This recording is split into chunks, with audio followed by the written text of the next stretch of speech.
It's a great pleasure to be again in Mexico City. Yeah,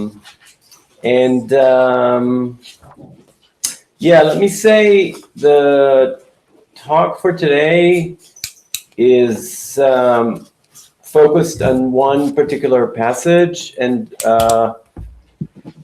you'll see there's some things I want to develop from this passage, but the talk is not extremely well ordered, and so I'll try to move from various sources. But yeah, so I want to apologize in advance about this. At the same time, I guess the point of these conferences is to come up with some new, let's say, to risk some ideas that have not been explored, at least by me. So yeah, that's kind of the price to pay for that. So in any event, let me also say a word about my motivation in this particular talk. So I've been engaged recently in a project that is a bit, it's obviously too pretentious, but something like writing a short history of the mind-body relations. And it's within the context of this new book that I'll also be presenting tonight elsewhere. Maybe we'll have a chance to discuss this a bit. But in a discussion of the book, one of the persons who commented on the book, whose name is Dr. Dror Yinon, is from, in fact, from my university, has said that I misrepresent Spinoza. And, well, his point was that I take Spinoza as kind of the part of the general story that, well, Descartes articulated, or from Descartes there is an articulation of the mind-body problem such that we don't know how to account for mind-body interaction. And then we have the sort of the three traditional approaches. So we have occasionalism, and then we have Spinoza parallelism, and Leibniz's pre-established harmony. And that's sort of the story that I kind of picked up, I think, already as a grad student. And I came to realize that maybe for occasionalism that's true, but certainly for Spinoza and Leibniz that's not true at all. They don't try to solve the problem. They actually completely turn the problem upside down. So in fact, I think they don't even, you can't say that they try to solve the Cartesian problem, because their approach actually completely changed the way it's presented. And I think with Spinoza, it's actually pretty obvious, because you can say there just is no problem. I mean, if there's just one substance and there's just one ontological thing, and that's true also when we consider the human being as a motive substance, seen either under the attribute of thought or under the attribute of extension, then there's just no problem in the Cartesian sense of how mind and body interact. So, I mean, that should be pretty obvious that something very different is going on. And so it's within that context that I think that I want to look more closely at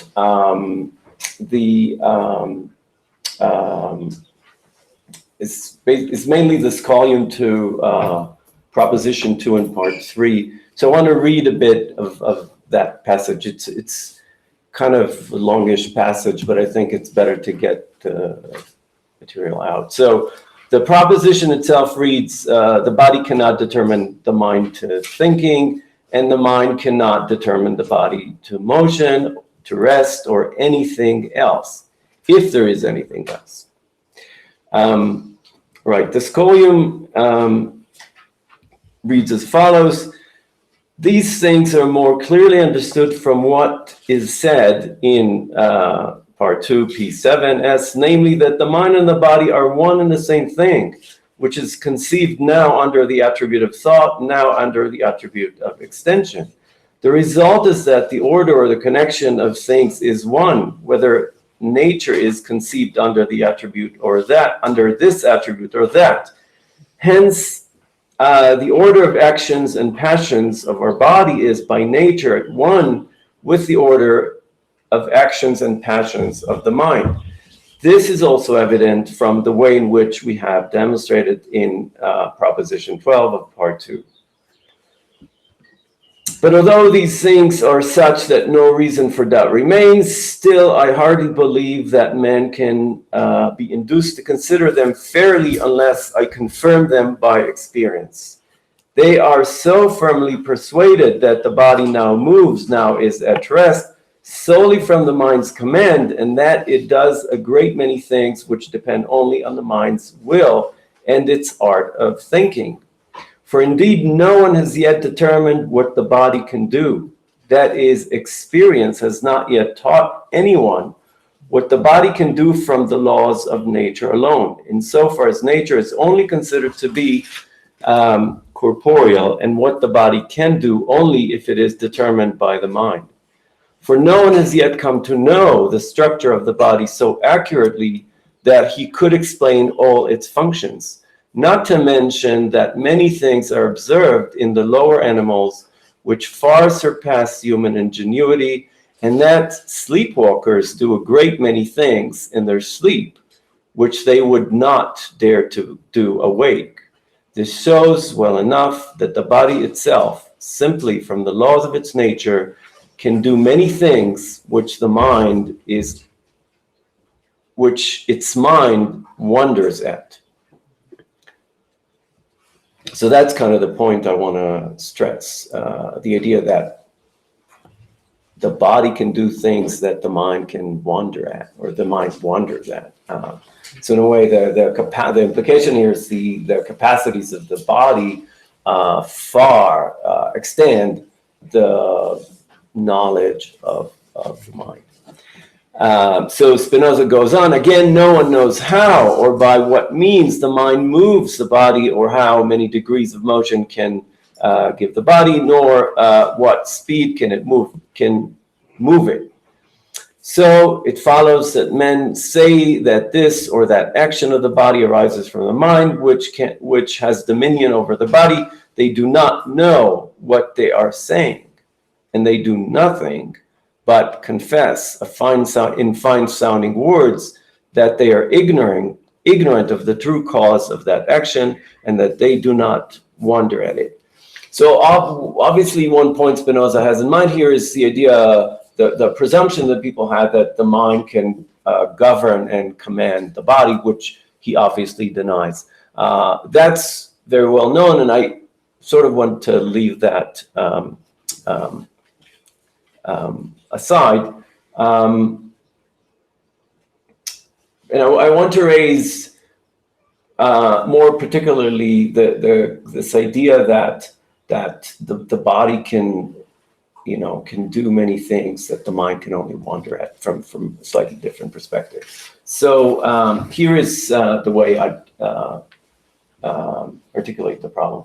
So if, as Spinoza stressed here, that the mind and the body are one and the same thing, and the mind is the idea of the body, or the body is the object of the mind, and in light of Spinoza's thesis of parallelism that he emphasizes in this very proposition, so that the mind cannot determine the mind to thinking, and the mind cannot determine the body to anything, then how is it possible for the body to be capable of performing things that the mind would wonder at? So the initial sort of question or puzzle I have is that if the mind is just an idea of the body, how can it happen that the body does things that the mind doesn't know? There seemed to be a very direct, not only correlation, but in fact they're one and the same thing. So how is it possible? So the answer to this puzzle seems to lie in Spinoza's view that not every idea is an adequate idea, or that not every idea attracts an adequate cause. Indeed, the ethical project of the ethics turns precisely on the subtle view that one can transform inadequate ideas, which often are identified with the passions, into actions or adequate ideas.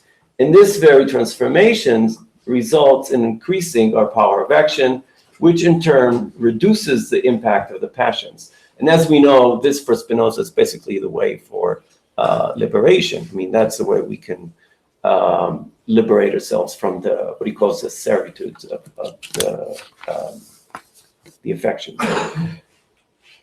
Now, Gilles Deleuze, in fact, and I'm just as a side, I want to point out that it seems to me that there are very few commentaries on this passage, at least very few that I'm aware of, and I find that in itself quite surprising. I mean, I'm sure there are some that I don't know, but sort of I've asked some of the great or highly considered Spinoza scholars, and I find quite little. But there, one interesting commentator on this passage is Deleuze, and Deleuze makes some very insightful remarks. He writes, this is in Le Problème d'Expression. So he writes that when Spinoza says that we do not even know what the body is capable of, this is practically a war cry. A cry whose prime meaning is ethical. So he says the theory of power, according to which actions and passions of the body accompany actions and passions of the soul, amounts to an ethical vision of the world. So the direction Deleuze takes this is that the idea that is common to Hobbes and Spinoza, that moral right and duty derive from our natural capacity or power. So the idea that, if you like, moral virtue is strongly related, and moral right is very strongly related to natural power and capacities. So he takes us to this direction, and I think this is true and very interesting. But I want to take this dictum this idea to a slightly different part of what I take to be Spinoza's ethical vision. So this example, when we walk in our sleep, the body seems to act of its own without the direction of the mind, which seems to be Spinoza's point in this proposition, namely that the mind has no command of the body. But the observation that the body is capable of things that the mind wonders about raises further questions and insights. First, thinking of, observing, and experiencing other such cases, or in a word, exploring the capacities of the body, would seem to extend our knowledge of mind as well, precisely because the mind and the body are, after all, one and the same thing. And what the mind seems to contribute is awareness to what the body does or suffers.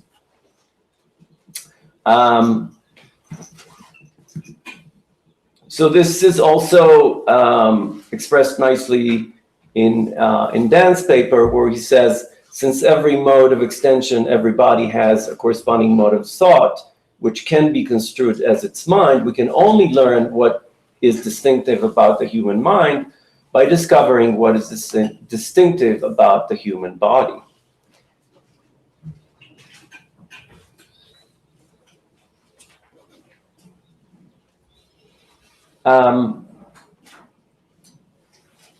So the direction I like to illustrate in this paper is the following. That Spinoza's strictly Unitarian or monistic view of the human being, which seems to deny any ontological gap between body and mind, still exemplifies a view in which the distinction between the mental and the physical, or mind of the body, is very important and very useful. Indeed, as noted, it is by virtue of this distinction that Spinoza can illustrate the ethical project of the ethics as a path leading to salvation through liberation from the effects. For even if to any bodily state corresponds an idea or an ideational or mental state, this idea is not always adequate. In fact, it is rarely adequate, for our knowledge of our body is very inadequate. Thus, there is a clear sense in this approach in which the study of the self, seen as an integral part of nature, proceeds by studying and observing the capacities and limitations of the body. It is well known that in the Ethics, Spinoza's prime attention is focused on the human mind, as is obvious from the structure of the book, so that immediately after the first part, he goes to the human soul, right? And kind of what's going on with the human body is almost left to itself. But precisely for this reason, one must wonder what would focusing on the study of the capacities of the body could look like. And as I see it, the question of what the body can do or what are the capabilities of the body is a question that presents a project of self-knowledge and self-study, a project in which studying the mind is intrinsically related to studying the body. Indeed, it seems that the only way to study the mind in the Spinozistic framework goes via a study of the body's capabilities and limitations. And it's curious that in the non-geometrical draft of the Ethics, Spinoza says that by the body, he actually refers to the union of the body and soul. So I find that interesting, that sometimes he uses the body as if he kind of treats the whole person, so to speak. Note also that the phrase, what the body is capable of, calls for two distinct sets of observations, depending on how we read the word capable. So on the one hand, what the body is capable of doing by its nature, though I for my own terminology, I find saying what the body is capable of doing a bit odd, but let's leave that aside. And then the second sense is what action is the body capable of suffering by its nature, or the subtle ways in which it can be affected, irritated, and by the senses or other features of other bodily features. So there is the passive and active way of reading capable, which I think is very natural ways of reading that. However you phrase it. So we know that this duality between our actions and passions, or more generally affections, is at the heart of Spinoza's ethical project. We also know that an immensely important strand of the ethics is the call to be more active. The more active one is, the less passive one is, and thus the more freedom and happiness one shall gain. Spinoza argues that increasing our activity will lead us to be more rational and self-aware, thus enabling us to achieve a higher degree of freedom by acting out of our own nature rather than by being affected and constrained by external forces. Indeed, maximizing our activity and thus our knowledge of God or nature is the only path to true salvation. That is a kind of salvation not fraught with superstition, delusion, and wishful thinking. So presumably this is also true of coming to better know our body, or what it would ultimately mean is coming to better know ourselves. And I think this is also partly illustrated in sort of what Dan has alluded to is through the third kind of knowledge. So there is, for Spinoza, the prospect of gaining better knowledge of the body is not just sort of a project in, shall we say, biology.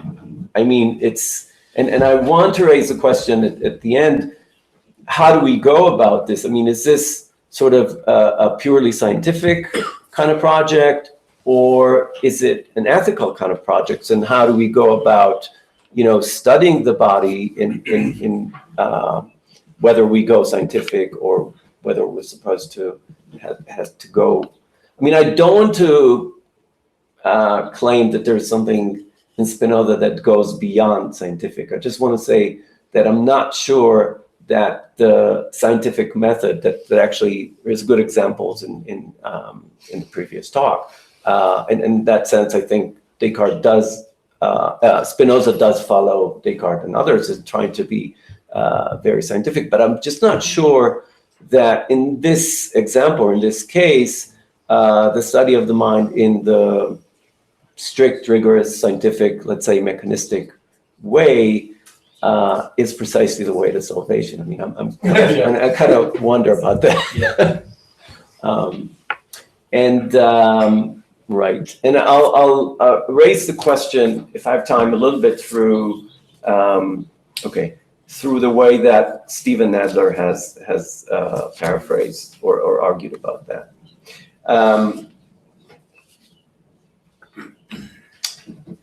Right, so maybe I'll get I'll kind of summarize Steve Nadler's position in his article. This was published in Mind in 2008 on consciousness. So as Nadler puts this, all physical bodies in nature are animate in the sense of having associated minds or representational states, and the human mind is simply an expression in thought of the same thing that expresses itself in extension as a human body.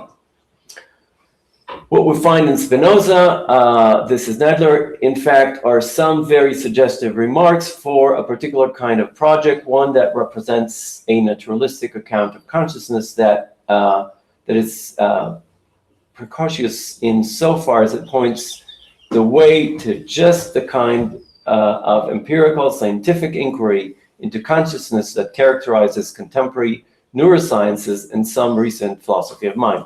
So that's the direction that Nadler points out, that it kind of integrates or consistent with contemporary approaches to the embodied cognition approaches.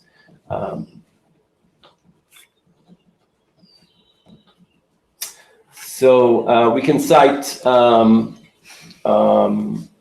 this very important scholium to proposition 13 of the second part, where Spinoza writes, in proportion as a body is more capable than others of doing many things at once or being acted upon in many ways at once, so its mind is more capable than others of perceiving many things at once.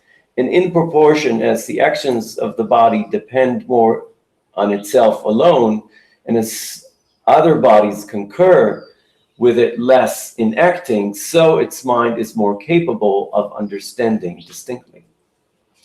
So Nadler raised the question, but what exactly is this higher excellence of the mind that so depends on the greater capabilities of the body? The second passage itself tells us it is consciousness or self-awareness, or rather higher degree of consciousness. This for Nadler is the key. Human or higher consciousness for Spinoza is nothing but the mental correlate of the superlative complexity of the human body. So as Spinoza sees it, the human body is composed of a great many individuals of different nature, each of which is highly composite. This is second postulate to part 1.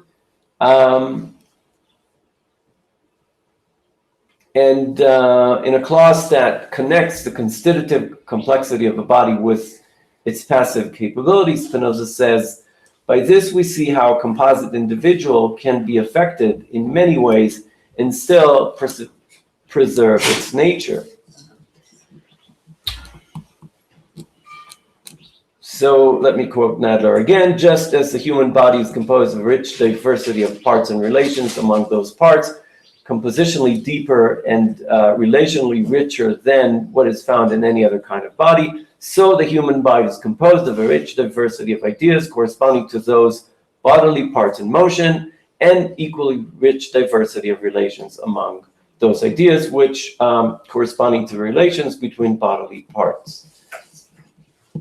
So Spinoza, according to Nadler, Spinoza's great contribution to the study of consciousness would thus be his belief that the key to understanding the nature of consciousness lies in the investigations of the body. In short, according to the thesis of embodied cognition, human minds and human consciousness are what they are because human bodies are what they are. Right, and what they are is basically, this is a feature of the human body's complexity, according to Nedler. And Nedler argues against many commentators that want to derive consciousness from the reflexive ideas of ideas. He wants to say it's basically a feature of the corporal complexity of the human body. And in some, I'm very sympathetic to this approach. And I think it really is very, not only interesting, but I think very insightful and does connect with a lot of what's going on, let's say, with the spirit of embodied cognition approach. What I'm slightly hesitant about, or what I'm have some reservation about, is what I said before, and that is that the adequate research method would be just the method of the natural sciences, as it were, to search for the causes, and that would that knowledge would also bring us higher knowledge or better knowledge of the mind and of the self. And the reasons I'm skeptical, you could already mention this, is precisely because for Spinoza this is very much an ethical project, and it's supposed to give us a knowledge that's not just precisely how the neurons are connected in my brains, or how my cells are building themselves in case some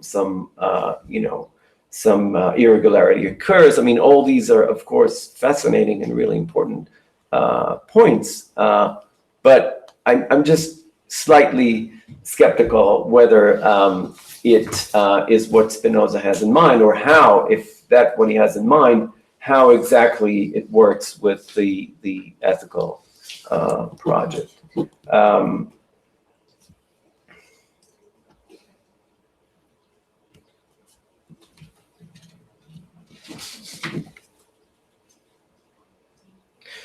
So let me just sort of conclude with saying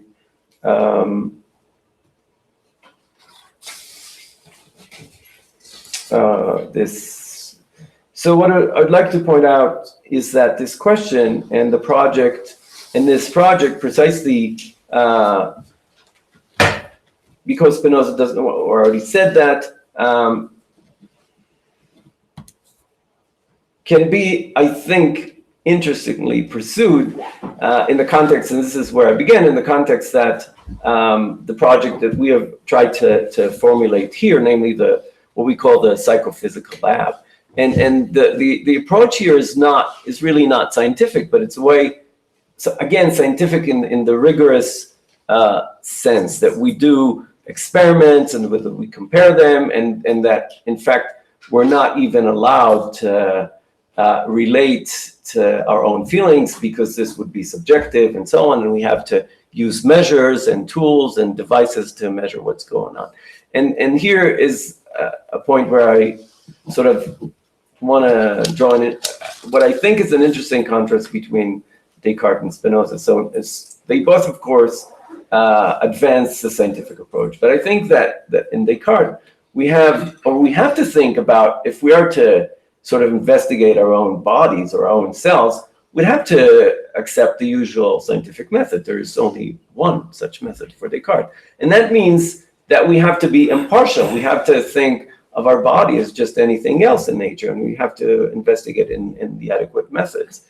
And seems to me that in Spinoza, precisely because there is no distinction, there is no ontological distinction between the mind and the body. It's just like we don't have this as it were, division. We can split the mind that observes the body is not separate from the body. And so the whole sort of Cartesian split between, and the idea that let's say the scientist here should be completely impartial to what he's studying and objective and so on, doesn't seem to quite work in the same way. And so I think that the mechanistic agenda cannot be just deployed in the same way. What it is exactly and how to articulate that, I think I leave open. Thank you.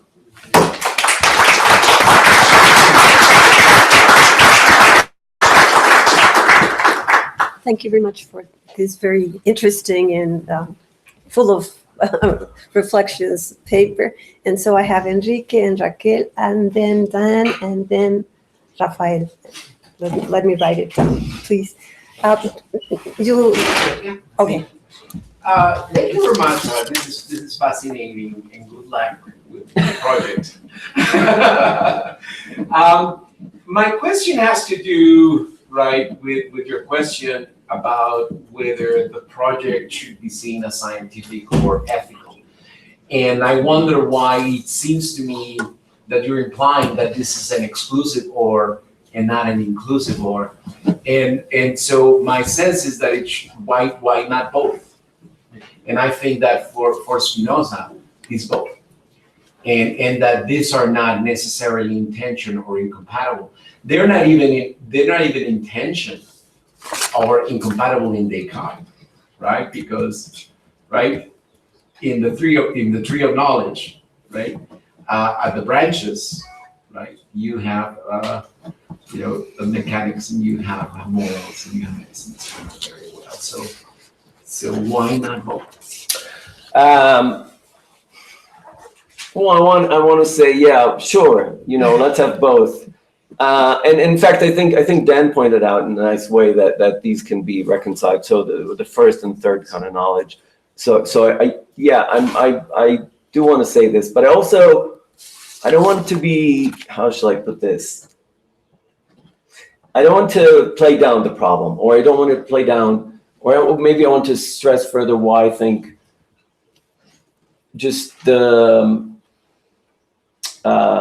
mere mechanistic, or let's say very strict scientific, I just don't see exactly how from learning, and that's, in fact, I think that's, I don't want to say a failure, but I think sort of misconception of much that is going on in neuroscience and so on. I just don't see how, getting the exact details about what's going on in my brain is going to even be informative sometimes about, things like how I perceive myself, how I perceive my body, how I feel, I just don't see at some point, in some sense, I don't want to say that it's irrelevant, but the language that empirical science must use is a very different language than the language that we use to express ourselves oftentimes. And in many ways, Spinoza's project seemed to be, or to point precisely to that we should not, talk nonsense, we should be very scientific and so on and so forth. But again, I'm not sure I see in the Spinoza context how, a better knowledge of exactly what's going on in my mind, let's say now as I talk, would increase my knowledge of myself as, having more control of what impinges upon me and the affections I have, and so that I'd be less affected by it. That's sort of my question, or my hesitation. Okay. Thank you. Thank you for your talk. I have two questions, but the first was the same that Enrique. I go to the second. Do you think there is in Spinoza some kind of unconscious in the light of Freud? I think maybe the body has some blind mechanism for the mind, and this is a possible explanation for the wonder action of body that the atomize the mind. Yeah, I think there has to be. I think it's pretty obvious. If the, like I said, if the mind is the idea or the representation of the body, but then we wonder, like we do things. I mean, actually, I don't know if the example of sleepwalking is the best example. It's very illustrative. It's very nice, but I can think just about breathing. We breathe all the time. We don't know that we do. It's just we don't need to know. It goes on automatically, right? I'm glad of that. I'm glad of that too. By the way, I mean, breathing is even more interesting because we also have a certain power to modify it, which makes it even a more interesting case. But so, yeah, and you know, Leibniz, of course, was probably smarter than both these guys. Yeah, there are all these petite perceptions. I mean, there's so many things that are going on that we're not aware of. Yeah. That. I want to return to Enrique's question, because I really do think that there is a sense in which Spinoza does think that the project of learning about the world is coextensive with the project of salvation. And Ethics 5:24, the more we understand singular things, the more we understand God. And understanding singular things is exactly what knowledge of the third kind is all about, is understanding the nature of things, of individual singular things, sub specie aeternitatis. And this, he says, is, and that's from Ethics 5:36, Stonewall. I'm not doing this by memory, but he also says that you know, in the corollary to proposition 32 of part 5, from the third kind of knowledge, which is precisely the knowledge of the nature of singular things, sub specie aeternitatis, there necessarily arises an intellectual love of God, which is exactly what it is that salvation is all about. Now, what is the knowledge sub specie aeternitatis of the nature of singular things? It's going to be the knowledge of their rationes motus et quietus, which is exactly going to be the knowledge of their mechanical structures. And it is puzzling that he puts these together, but I think it's quite clear that he does think that as we understand the world better and better scientifically, and not just as things are contingently, but as they are sub specie aeternitatis, we do come to the kind of intellectual love of God that he identifies with salvation. Yeah, so, I mean, that's great. I mean, the explanation I have of this is roughly the following, that precisely this knowledge is the one that render us very clear about the necessity that we're, as it were, swimming in. And so that, and it's related to our place within nature, and our place within nature is very strongly related to our relations to any other bodies and so on.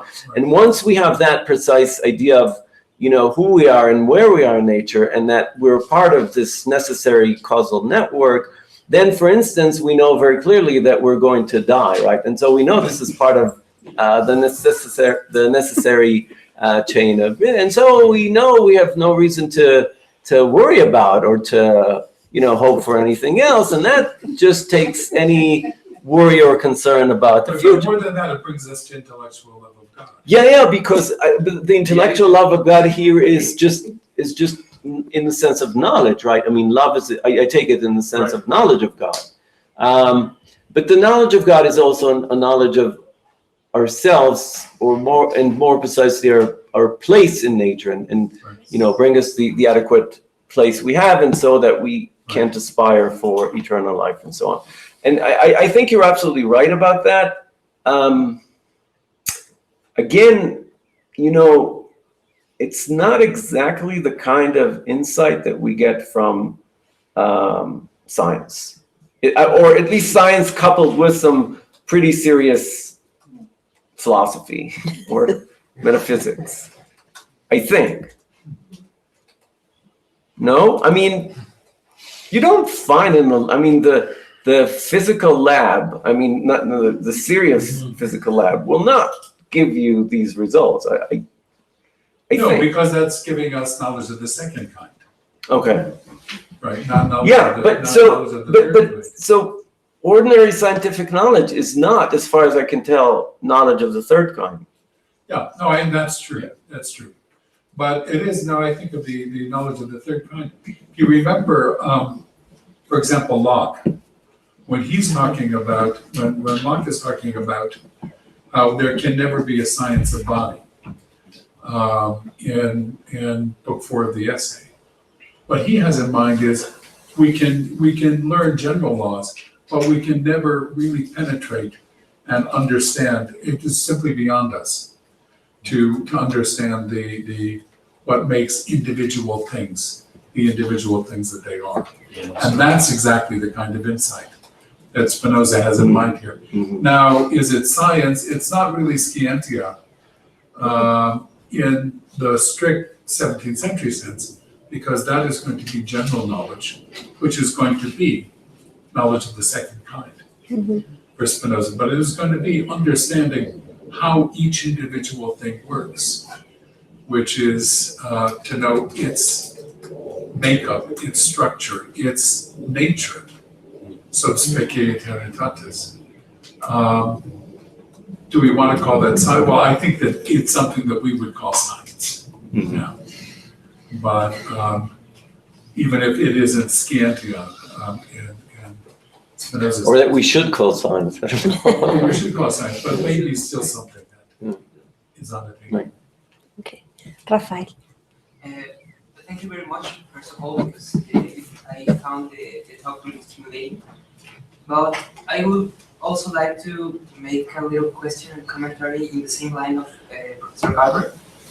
Is perhaps the pathos of this proposition as Coloquio to be criticizing superstition as the superstition of free will, specifically, because it is something that makes us think that we are able to perform certain activities just by thinking that we should. So the motives for our actions should arise from consciousness. That is a superstition that Spinoza is really targeting and fighting against. So perhaps it's the role of science to teach us that we are not able to determine our actions on a strict free will framework, but we are determined by certain mechanisms from the outside and the inside to perform certain actions in a certain way that is not fully on the control of our conscious mind, or even on the control of the mind or the body. So this has several consequences first on the ethical, because if we think that we can just achieve salvation by thinking and by determining all of our actions by merely thinking that we are free, we are on the wrong path. We are not on the path of salvation. We are on a superstitious path. On the other side, there's a political consequence. If we think this kind of freedom of free will, is a thing, then perhaps we are on a position that makes us really vulnerable to use this idea of free will as a device of domination, which is regularly done by certain by certain mechanisms such as religion or ideology or different instantiations of power. So is it though that perhaps science and the idea that free will is not a thing, something that somehow leads us to first a liberation in the sense of in the realm of politics, that there is no freedom on that way, there is no free will. There is a way that we can behave ourselves and improve our life together, and also ethically, there is no such thing as free will. The soul doesn't determine the body, so our actions are not determined by the inner truth that we can find somewhere, but by these different mechanisms that occur in specie eternitatis. I agree with you about that he's addressing this superstitious belief about free will and so on. I said this. I think it's pretty obvious, but you seem to think that science can prove or could show that we have no free will, and maybe Spinoza thinks that too, but I'm skeptical about this. I mean, you know.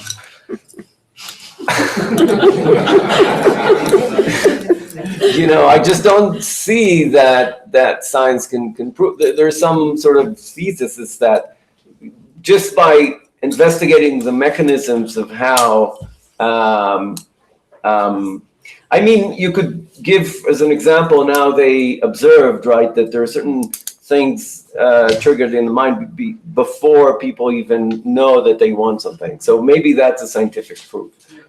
But, you know, when you look deeper into this, you see that the data is very iffy, and there are many other experiments that can be made.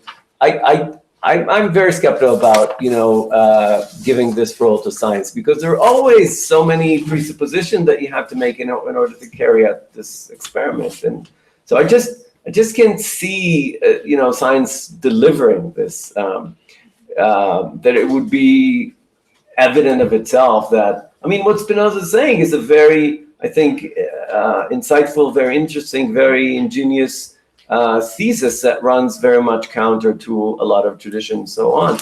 But is science going to convince anyone of this? I mean, you know many scientists that are not convinced of this, and it's like, it's just not, I don't think that the scientific research in itself is sufficient for that. In fact, I'm not even sure that there are conclusive ways to decide the question, whether there is freedom of will or not. But I do agree with you that Spinoza thinks that this just might be the way to go.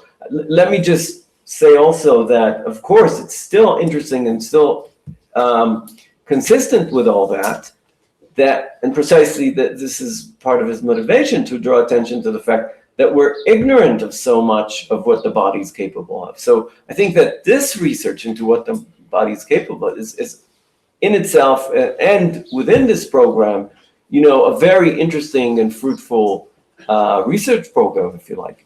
And indeed, the human body is extremely complicated. By the way, I disagree here with Modera. It's not just the human body. I mean, any organism in nature is just so complicated, and there's so much. I mean, I'm not denying that they're more complex than others, but I'm not sure that the human is the more complex.